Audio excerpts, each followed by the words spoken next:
Hello, welcome to study circle. अगर आप BPSC teaching recruitment exam की तैयारी कर रहे हैं तो आप एससीईआरटी के इंपॉर्टेंस को जानते हैं।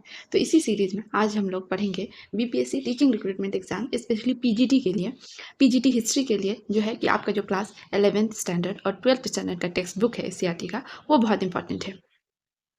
तो हम लोग जो हिस्ट्री का क्लास 11th हिस्ट्री का जो चैप्टर 1 है उस सबसे पहले उसको पढ़ेंगे और उसको डिटेल में समझेंगे कि किसमें क्या इंपॉर्टेंट है और क्या नहीं।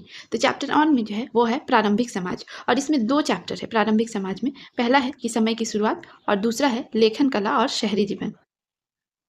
तो इस चैप्टर के जो भी डिटेल्स है उसको हम लोग समझेंगे और आगे बढ़ेंगे। तो अगर आप इस चैनल में नए हैं तो चैनल को सब्सक्राइब कर लीजिए, वीडियो पसंद आता है तो इसे लाइक करें, शेयर करें और चैनल को सब्सक्राइब कर लीजिए, क्योंकि पीजीटी हिस्ट्री के लिए जितने भी टॉपिक्स हैं और जितने भी चैप्टर्स हैं उसको हम लोग कंटिन्यू स्टडी करेंगे। तो आप चैनल को जरूर से जरूर सब्सक्राइब कर लीजिए। चैप्टर को 2-3 जितना भी पार्ट में होगा उसको पब्लिश किया जाएगा, क्योंकि एक वीडियो बहुत लंबा हो जाता है तो इसको पब्लिश करने में दिक्कत होती है। तो आप इस चैनल को सब्सक्राइब कर लीजिए। तो इस चैप्टर में क्या है कि हम प्रारंभिक समाजों में संबंधित दो विषयों के बारे में पढ़ेंगे।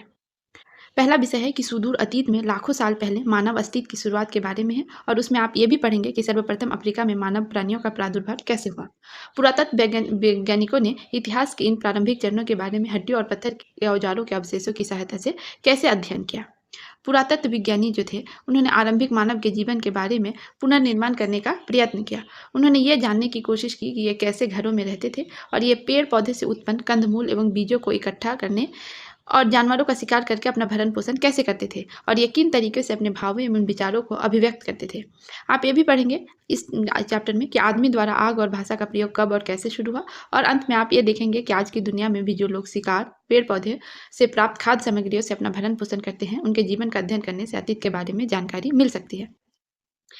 दूसरे विषय में भी कुछ प्रारंभिक नगरों जैसे कि मोसापोटामिया, जो वर्तमान इराक का पुराना नाम क्या था, मेसोपोटामिया, के कुछ शहरों के बारे में भी चर्चा की गई है। इन नगरों का विकास मंदिरों के आसपास हुआ था और ये नगर जो है सुदूर व्यापार के केंद्र थे। पुरातात्विक साक्ष्यों यानी पुरानी बस्तियों के अवशेषों, बहुतायत से पाई जाने वाली लिखित सामग्रियों के आधार पर उस समय के भिन्न भिन्न लोगों, शिल्पियों, लिपिकों, श्रमिकों, पुरोहितों, राजा रानियों आदि के जीवन के पुनर्निर्माण का प्रयत्न किया गया है। इस चैप्टर में हम लोग ये भी पढ़ेंगे कि शहरों तथा कस्बों में पशुचारक समुदाय के जो लोग थे उनकी जो है अपनी महत्वपूर्ण भूमिका कैसे निभाते थे।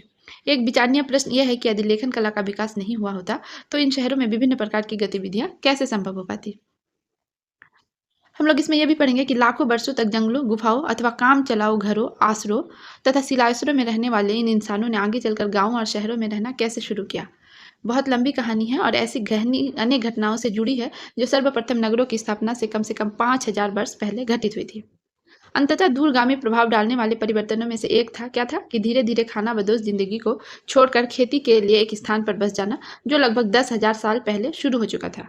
इस चैप्टर में हम लोग और भी पढ़ेंगे कि खेती अपनाने से पहले लोग अपने भोजन के लिए पेड़ पौधों की उपज इकट्ठी किया करते थे और धीरे धीरे उन्होंने भिन्न भिन्न पौधों के बारे में जानकारी प्राप्त की, जैसे वे कहाँ उगते थे, ये किस मौसम में फलते हैं, आदि आदि। इस जानकारी के आधार पर उन्होंने अपना पौधा उगाना सीख लिया और पश्चिमी एशिया में गेहूं और जौ, मटर और कई तरह के दालों की फसलें उगाई जाती थी। पूर्वी तथा दक्षिण पूर्वी एशिया में ज्वार, बाजरा और धान की फसलें आसानी से उगाई जाती थी। ज्वार बाजरा अफ्रीका में पैदा किया जाता था और उन्हीं दिनों लोगों ने भेड़, बकरी, ढोर, सुअर और गधा जैसे जानवरों को जो है पालतू बनाना सीख लिया था। तब पौधों से निकलने वाले रेशों जैसे रुई तथा पटसन और पशुओं पर उगने वाले रेशों जैसे ऊन आदि से कपड़े बुने जाने लगे थे। कुछ समय बाद आज से लगभग 5000 साल पहले ढोरों और गधों जैसे पालतू जानवरों को हलों तथा गाड़ियों में जोता जाने लगा था। और इस घटनाक्रम के फलस्वरूप क्या है कि और भी बहुत सारे परिवर्तन हुए कि जब लोग फसल उगाने लगे तो उन्हें एक ही स्थान पर तब तक रहना पड़ता था जब तक उनकी उगाई हुई फसल पक ना जाए। इसीलिए एक स्थान पर बसकर रहना जो है आम बात हो गई और इसके फलस्वरूप क्या है कि लोग अपने लिए रहने के लिए अधिक स्थायी घर बनाने लगे। और इसी बीच कुछ जन समुदायों ने मिट्टी के बर्तन भी बनाना सीख लिया। अनाज और अन्य उपज इकट्ठी करने के लिए और नए उगाए गए अनाजों से तरह तरह के भोजन बनाने के लिए क्या हुआ कि इन बर्तनों का भी इस्तेमाल किया जाने लगा। वस्तुतः खाद्य पदार्थों को अधिक स्वादिष्ट और सुपाच्य बनाने के लिए भोजन बनाने की प्रक्रिया पर अधिक ध्यान दिया जाने लगा। साथ ही क्या हुआ कि पत्थर के औजार बनाने के तरीकों में भी बदलाव आया। हालांकि औजार बनाने के पहले वाले तरीके से चालू रहे, पर कुछ औजारों तथा उपकरणों को घिसाई की जो है विशद प्रक्रिया के जरिए चिकना और पॉलिशदार बनाया जाने लगा। अनेक नए उपकरण बनाए गए, जैसे अनाज की पिसाई और सफाई के लिए ओखली और मुसल, पत्थर की कुल्हाड़ी, कसिया और फावड़ा जिनसे जुताई के लिए भूमि साफ की जाती थी, बीज बोने के लिए खुदाई की जाती थी। और कुछ इलाकों में तो ये भी था कि लोग जो है तांबा और टीन दोनों को मिला के क्या करते थे, रांगा जैसी कुछ जो रांगा जैसी धातुओं के खनिजों का उपयोग करना भी सीख गए। कभी कभी तांबे के खनिजों को इकट्ठा करके उनके खास नीले हरे रंग की वजह से उनका इस्तेमाल किया जाता था और इससे आगे चलकर धातुओं से गहने और औजार बनाने का जो है रास्ता खुल गया। दूरस्थ स्थान जो थे जैसे और समुद्रों से, दूरस्थ स्थान और समुद्रों मतलब पानी से क्या उत्पन्न वाली कुछ अन्य प्रकार की चीज़ों के बारे में भी जानकारी बढ़ती जा रही थी। धीरे धीरे उनके पास इन्फॉर्मेशन जो है बढ़ते जा रहा था, जिसमें से क्या उन लोग को मिलता था जैसे लकड़ी, पत्थर, हीरे जवाहरात, धातु, सीपी, ऑब्सीडियन। ऑब्सीडियन क्या था कि एक प्रकार का होता था कि ज्वालामुखी का पक्का जमा हुआ लावा, जो कि क्या होता है बहुत हार्ड होता था और चिकना होता था। स्पष्टतः लोग इन चीज़ों को और इसके बारे में अपनी जानकारी के साथ साथ एक स्थान से दूसरे स्थान पर जाते रहते थे और उनका जो है प्रसार करते रहते थे। एक जगह से जहाँ दूसरे जगह जाते थे वो चीज़ें अपने साथ ले जाते थे, तो वहाँ के जो भी लोग रहते थे उनको उसका इन्फॉर्मेशन जो थे शेयर होता था, है ना। तो इस प्रकार क्या है कि व्यापार में वृद्धि होती गई, गांव और कस्बों का विकास होता गया और लोगों का आवागमन बढ़ता गया, जिसके फलस्वरूप पुराने छोटे छोटे जन समुदायों के स्थान पर छोटे छोटे राज्य विकसित हो गए। यद्यपि यह परिवर्तन जो था बहुत धीमी गति से हुए और इस प्रक्रिया में कई हजार वर्ष लग गए, लेकिन जब शहर स्थापित हो गए और उनका विकास होने लगा तो इन परिवर्तनों की रफ्तार भी जो है तेज हो गई। इसके अलावा इन परिवर्तन के दूरगामी परिणाम भी निकले। कुछ विद्वान ने इस परिणाम को क्रांति भी कहकर बुलाया, क्योंकि लोगों के जीवन में संभवतः इतना अधिक परिवर्तन आ गया था कि उन्हें पहचानना ही मुश्किल हो गया था। और जब अब हम लोग क्या है कि आरंभिक इतिहास को इन दो विपरीत विषयों का अन्वेषण करेंगे, अन्वेषण मतलब स्टडी करेंगे, तो इन निरंतरताओं और परिवर्तनों का जो है अवश्य अवलोकन करेंगे। हमें यह भी याद रखना होगा कि प्रारंभिक समाज में कुछ को ही उदाहरण के तौर पर विस्तृत अध्ययन के लिए चुना है और इसके अलावा और भी कई प्रकार के प्रारंभिक समाज थे, जैसे कि किसान समुदाय और पशुचारक यानी जो ग्वाले लोग हैं, शिकारी संग्राहक समुदाय और नगरवासी लोग। तो हम लोग यहाँ पे क्या करेंगे, कालक्रम। कालक्रम का मतलब होता है कि टाइमलाइन, है ना, कि इस चैप्टर को समझने के लिए सबसे पहले जो जरूरी है कि टाइमलाइन को पढ़ना, कालक्रम को पढ़ना। कालक्रम से हम लोग क्या करते हैं कि घटना एक के बाद किस तरह से हो उसको समझने हम लोग को आसानी होती है। तो यहाँ पे एक नोट दिया हुआ है कि कालक्रम का अध्ययन किस प्रकार करना चाहिए, और ये कालक्रम का टाइम पीरियड जो है वो क्या है, 6 लाख वर्ष पूर्व से 1 ईस्वी पूर्व। तो टाइम पीरियड क्या है, 6 लाख वर्ष पूर्व से 1 ईस्वी पूर्व तक, यानी कि ईस्वी पूर्व मतलब क्या होता है कि बीसी, और ये कितना 6 लाख, उससे भी ज़्यादा, है ना, कि 6 लाख पहले से जब से हम लोग टाइम को काउंट करना सीखे हैं 1 बीसी तब से लेकर। तो हम लोग इस कालक्रम का अध्ययन कैसे करें, तो आप इस प्रकार का जो है कालक्रम पुस्तक के प्रत्येक अनुभाग या सेक्शन में पाएंगे। अनुभाग को इंग्लिश में कहते हैं सेक्शन, है ना। तो क्या है कि प्रत्येक कालक्रम आपको विश्व इतिहास की प्रमुख प्रक्रियाओं और घटनाओं के बारे में बताएगा।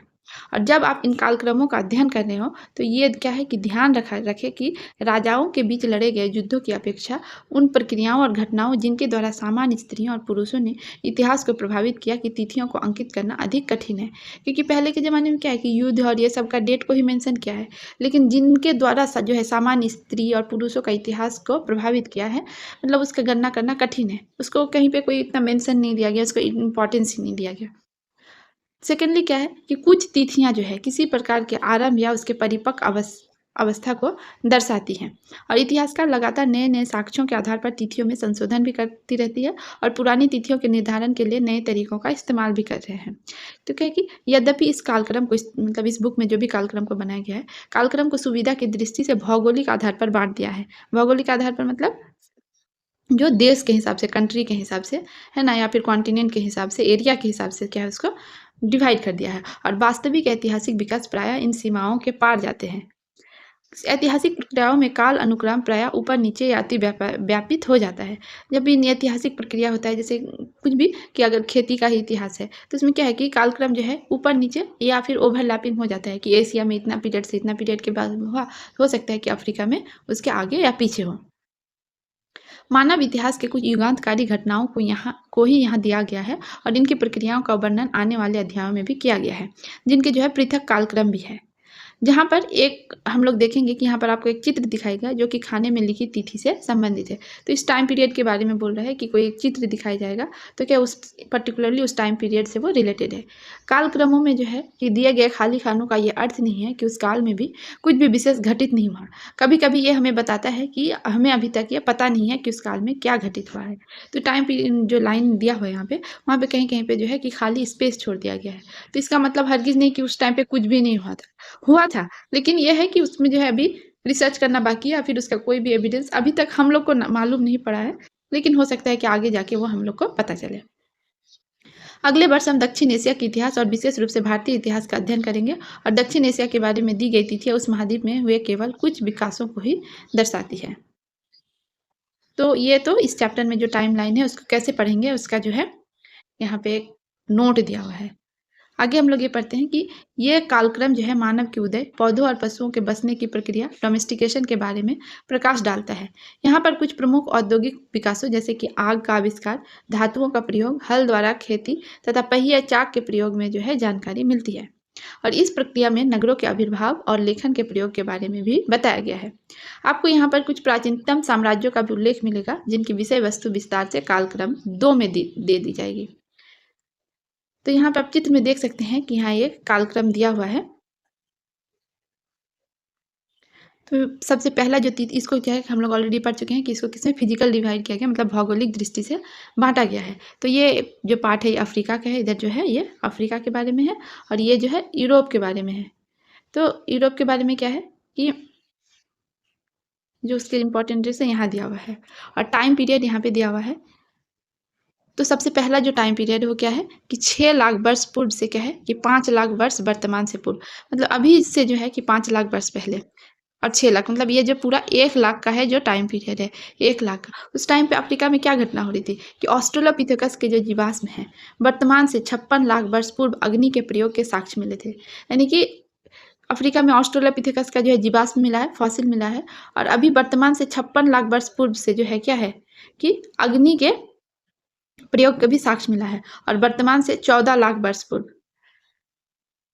और यूरोप में है कि यूरोप में उस टाइम पे क्या घटना हो रहा था, तो हम लोग ऑलरेडी पढ़ चुके हैं। ये ब्लैंक है, ब्लैंक है इसका मतलब ये नहीं कि वहाँ पे कुछ घटित नहीं होगा, हो रहा होगा लेकिन उसका क्या है साक्ष्य अभी हम लोग को नहीं मिला है। तो यहाँ पे है कि 5 लाख से अब यहाँ पे नीचे आ जाए कि 5 लाख से 1.5 लाख वर्ष वर्तमान से पूर्व में क्या होता है प्राज्ञ मानव यानी कि होमोसेपियंस का जो है जीवाश्म मिला था। अब और एग्जैक्ट डेट क्या है कि 1,95,000 क्या है हजार वर्तमान से पूर्व। और यूरोप में इस टाइम पे क्या हो रहा था कि अग्नि का प्रयोग का साक्ष्य मिला है जो कि 4 लाख वर्ष वर्तमान से पूर्व है। तो हम लोग क्या कि अफ्रीका में सबसे पहले अग्नि का प्रयोग का साक्ष्य मिला था और यूरोप में बाद में। यहाँ पे एक और टाइम पीरियड है, क्या है 1.5 लाख से 1.5 लाख से 50,000 वर्तमान से पूर्व। इसमें टाइम पीरियड जो है खाली है, अभी इसका क्या इतिहास है अभी हम लोग को पता नहीं चला है। और 50,000 से 30,000 के बीच का जो टाइम पीरियड है उसमें जाके यूरोप में है प्राज्ञ मानव जो है होमोसेपियंस का जीवाश्म यानी कि 40,000 वर्ष पूर्व जो है एग्जैक्ट डेट तब मिला था। 30,000 से 10,000 ईस्वी पूर्व में क्या है कि अफ्रीका में गुफाओं में आवासों में चित्रकारी जो है 27,500 ईसा पूर्व में एग्जैक्ट जो है इसका एविडेंस मिला है। और सेम उसी टाइम पे भी यूरोप में है क्या गुफाओं या गुफा आवासों में चित्रकारी विशेषकर फ्रांस और स्पेन में। इसके बारे में डिटेल्स में जब हम लोग चैप्टर में उसके पढ़ेंगे कि उसके जो है एविडेंस मिले थे। 8,000 से 7,000 ईस्वी पूर्व में कोई इतिहास अभी तक हम लोग को एविडेंस मिला नहीं है। 7,000 से 6,000 में क्या होता है कि पशु और कुत्तों को पालतू बनाया गया था, कहाँ अफ्रीका में। और 6,000 से 5,000 में जो है सबसे पहले गेहूं और जौ की खेती कहाँ शुरू हुई थी, यूनान में, इसका एविडेंस मिला है। 4,000 से 3,000 को में क्या है कि गधे को पालतू बनाया गया और ज्वार बाजरा जो है आदि की है जो है खेती तांबे का प्रयोग करना शुरू किया।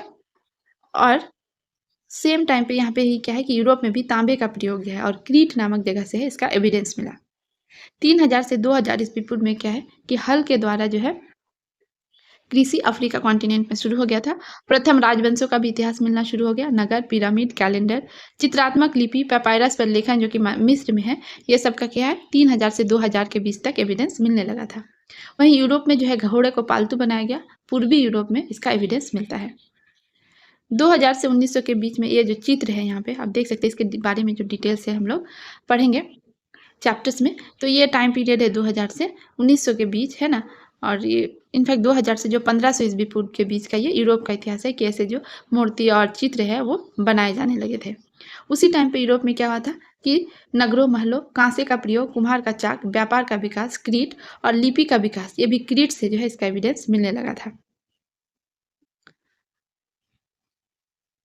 1514 से ईस्वी के बीच जो है कांच के बोतलों का प्रयोग जो है मिस्र से मिलने लगा था। और उसी टाइम पीरियड में जो है कि यहाँ पे भी जो है एक लिपि का विकास हो गया था यूरोप में, यानी कि 1500 से लेकर 1000 के बीच में है यूरोप और अफ्रीका दोनों जगह पे है जो लिपि का यानी कि स्क्रिप्ट का जो है एविडेंस जो है मिलने लगा था। यहाँ पे देख सकते हैं और ये यहाँ से मिला है। 1100 से 1000 के बीच में लोहे का प्रयोग भी कहाँ यूरोप में शुरू हो गया था। तो आगे जो है हम लोग इस चैप्टर को यहीं पे समाप्त करते हैं, मतलब चैप्टर को तो नहीं, इस पार्ट को हम लोग यहीं पे समाप्त करते हैं।